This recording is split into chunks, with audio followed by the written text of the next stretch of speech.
Assalamualaikum warahmatullahi wabarakatuh.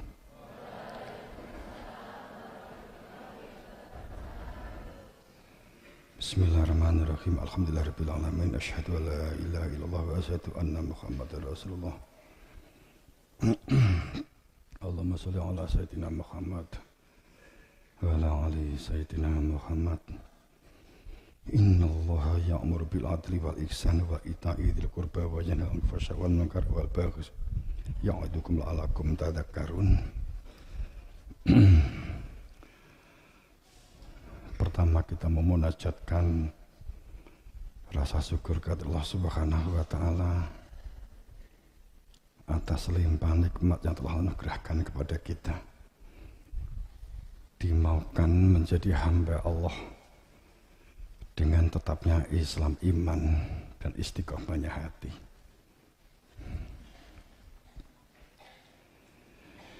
Kedua, salawat salam pada junjungan kita Rasulullah Sallallahu Alaihi Wasallam.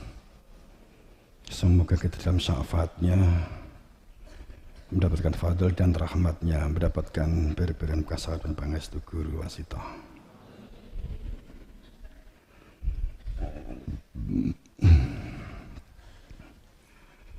Bagaimana kita menjadi hamba Allah untuk tidak berkategori orang-orang yang menghamba ya'budullah ala harf.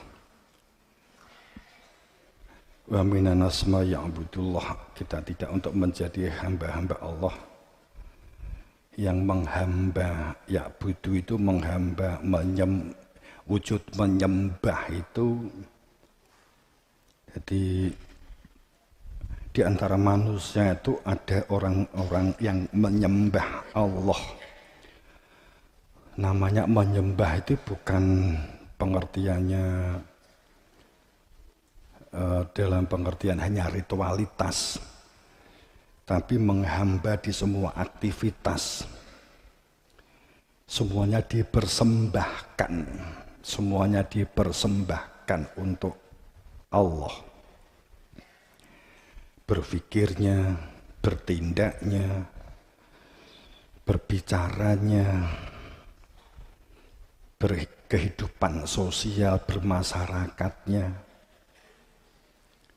semuanya untuk diaturkan kepada Allah.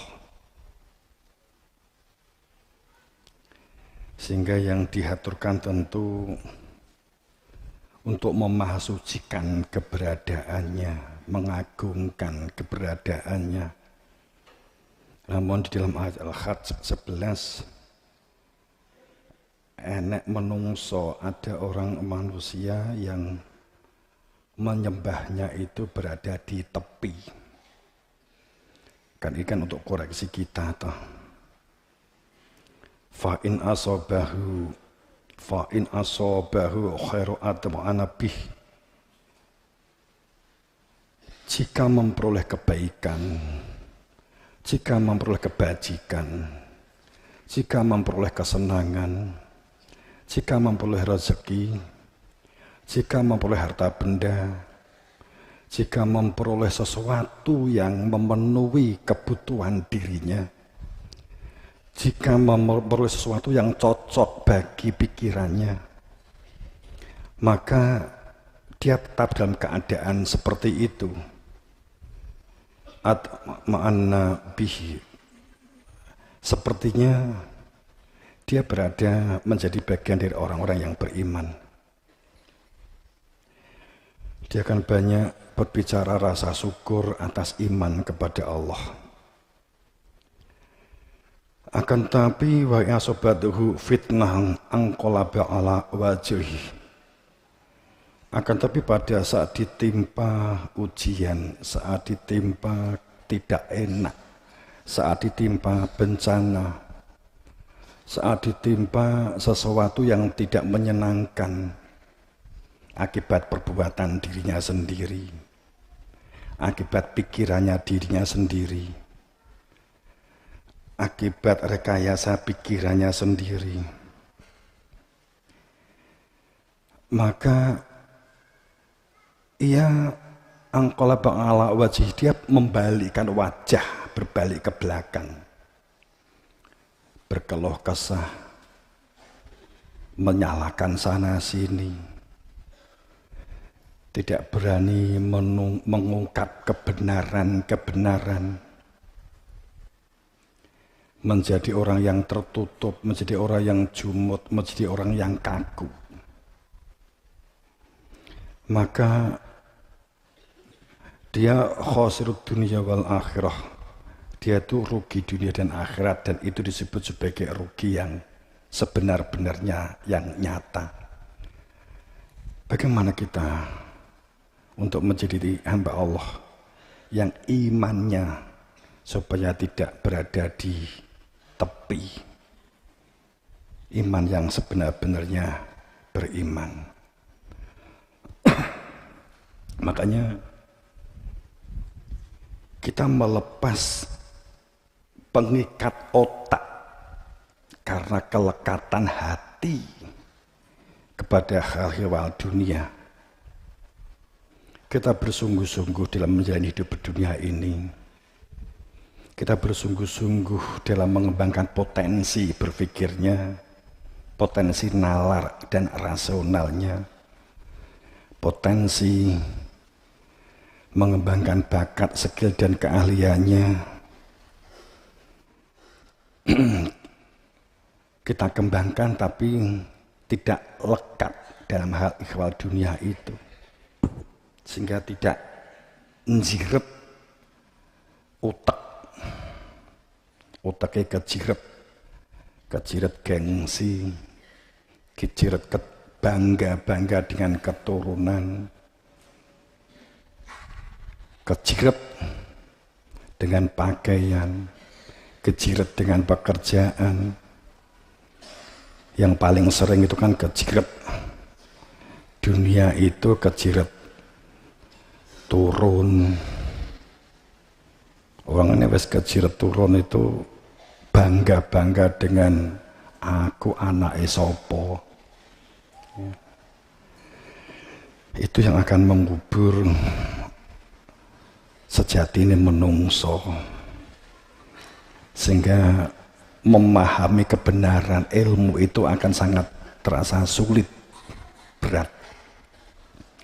Ya kita sungguh-sungguh berdunia, tapi bagaimana kita tidak terjerembab tali sing jerat utek, ego, nafsu, akunya, karena kekuasaan, karena kekuatan, karena pencitraan, karena fanatik dengan kelompok, fanatik dengan golongan, fanatik dengan pakaian, fanatik bisa jadi dengan fanatik dengan alma mater, fanatik dengan organisasi, melebihi fanatik dengan agama, kan? Fanatik dengan ketaatan kepada Rasul dan utusannya. Jadi fanatik. Kemudian yang mengikat kelekatan ke hati, yang jirat utak itu kultus kepada seseorang, kultus kepada tokoh, pengkultusan menjadikan kaku dan beku. Nek gak ngene salah, beku, bisanya cair dikepruk.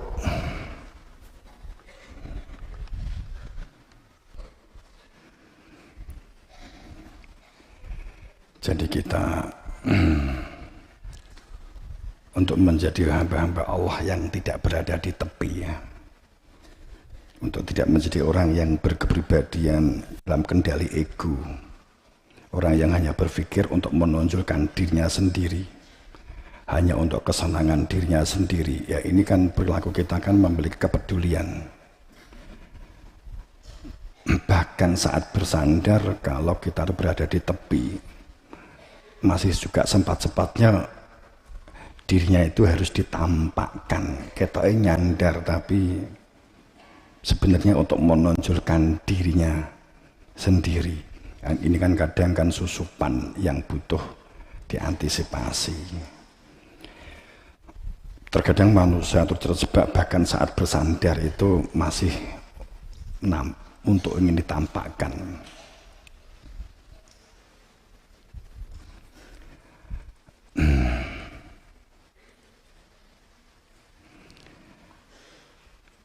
Manusia itu khalaqnal, manusia diciptakan dalam keadaan sempurna, fi ahsani taqwim, summa radadnahu asfala safilin. Elinga yang manusia kuwi jatine kecetak ganti sampurna. Sesungguhnya khalaqnal insan, manusia itu diciptakan itu adalah fi ahsani taqwim, diciptakan dalam sempurna. Ahsani taqwim itu apa sih? Ahsani taqwim, ahsani taqwim diciptakan dalam keadaan sempurna. Potensi-potensi untuk mewujudkan ketakwaan. Ahsani taqwim itu secara kehidupan yang lahir, kita diberi bekal otak untuk bisa berpikir, untuk bisa nalar, untuk bisa rasional. Kita diberi mata untuk dapat melihat. Kedalamannya adalah mencermati, mengamati. Kita diciptakan oleh Allah adanya telinga untuk menjadi pendengar dan penyimak. Kita diciptakan oleh Allah ada tangan, kaki atau organ sehingga kita dapat mengembangkan potensi, melakukan pemberdayaan dan budidaya. Itu ahsani taqwim. Kemudian yang batin, kehidupan yang batin. Allah menciptakan ada hati, ada potensi untuk mencinta, ada potensi untuk mencinta, cinta kepada Allah. Saat kenal kepada Allah, maka potensi itu kita akan dapat wujudkan, mengenali yang punya nama Allah di dalam hati. Di dalam hati ada dua, ada hati sanubari dan hati nurani. Hati sanubari yang menjadikan kita itu lekat kepada duniawi, sehingga cintanya kepada hal ikhwah tentang dunia dan materi. Yang wujudnya bisa gengsi, iri, dengki, ego, kecintaan kepada egonya, keturunannya, jabatan. Kemudian ada hati nurani. Ini hati yang suci, hati yang bersih, hati yang fitrah. Hati nurani ini yang dijadikan orientasi otak kita untuk dapat berpikir. Dan otak yang kita gunakan untuk berpikir, untuk melakukan tindakan, untuk melakukan mendengar dan menyimak dan tindakan, itu adalah digerakkan oleh hati. Jika hati nurani yang berfungsi, maka otak dan perbuatan itu akan menghamba kepada Allah yang dicintai yang ada di dalam hati nurani. Itu yang disebut perbuatan yang berhati nurani, karena mengenal Tuhannya. Maka itu satu keniscayaan yang seharusnya kita wujudkan jika kita menginginkan wujudnya tatanan Toto Dide Tentrem Toto Karto Toto Raharjo. Untuk belajar menjadi manusia yang cerdas, yakni mereka yang hati nuraninya berfungsinya hati nurani karena mengingati keberadaan Tuhan. Saat hati nurani berfungsi, maka nalar pikiran kita menjadi nalar dan rasional yang terhubung dengan hati nurani. Jadi pada saat kita melakukan berpikir, perbuatan yang kita lakukan jika terhubung dengan hati nurani karena cinta kepada Allah, berproses kembali kepada Allah, maka tidak akan terhubung dengan nafsu, dengan kepentingan dirinya, dengan pencitraan, dengan mengagung-agungkan diri dan keluarganya, tidak akan terhubung dengan hati sanubari. Perbuatannya perbuatan yang bernalar, berasional, dihubungkan dengan hati nurani. Kalau saya ngolok orang lain, ini kan jelas bukan perintah Allah. Kalau saya bermalas-malasan, ini jelas tidak sesuai dengan perintah Allah. Allah yang dicintai di dalam dirinya, di dalam dadanya, di dalam hati nurani. Maka tidak nalar kalau kita melakukan perbuatan yang merusak, ungkapan yang merusak kehidupan sosial, merusak kehidupan, potensi diri kita sendiri dirusak oleh omongan-omongan kita. Rasional. Kemudian melakukan perbuatan berani jujur, mampu mengendalikan diri, mampu sabar, mampu berjihad, menjadi manusia pejuang, bukan manusia-manusia yang diperjuangkan.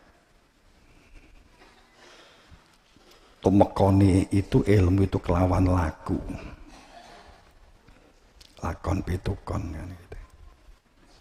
Jadi bagaimana kita untuk tidak menjadi manusia yang semata-mata hanya pinter, hanya yang berpengetahuan dan wawasan, tapi hati nuraninya mati. Iso orang itu pinter bisa. Otak itu mampu merekam apa yang kamu lihat, apa yang kamu dengar, apa yang kamu baca, apa yang kita baca, apa yang kita lihat, apa yang kita dengar. Menjadi sebuah pengetahuan yang hebat. Tapi masalahnya apakah akan terhubung dengan hati nurani atau terhubung dengan sanubari? Jika wawasan atau pengetahuan, data yang masuk ke dalam otak menjadi wawasan, menjadi wacana, dan menjadi pengetahuan bagi seseorang. Jika hanya terhubung dengan hati sanubari, maka hanya mengetahui yang lahir dari kehidupan dunia ini. Sedang kehidupan akhirat itu adalah kehidupan yang hati nurani, itu lalai. Maka segala sesuatunya hanya akan berhenti di akal pikirannya saja, tidak sampai kepada hati nurani. Malah saat seseorang itu memiliki memiliki kepintaran karena data yang banyak dimasukkan ke dalam otak, bisa jadi justru semakin menyuburkan hati sanubarinya. Apalagi jika hati nuraninya itu tidak berfungsi. Makanya jika hati nurani itu tidak berfungsi, maka data, sistem yang dimasukkan ke dalam otak wong wani ingangi kemudian dadi rai gedhek itu ya beda. Wong rai gedhek iki wis kandel raine.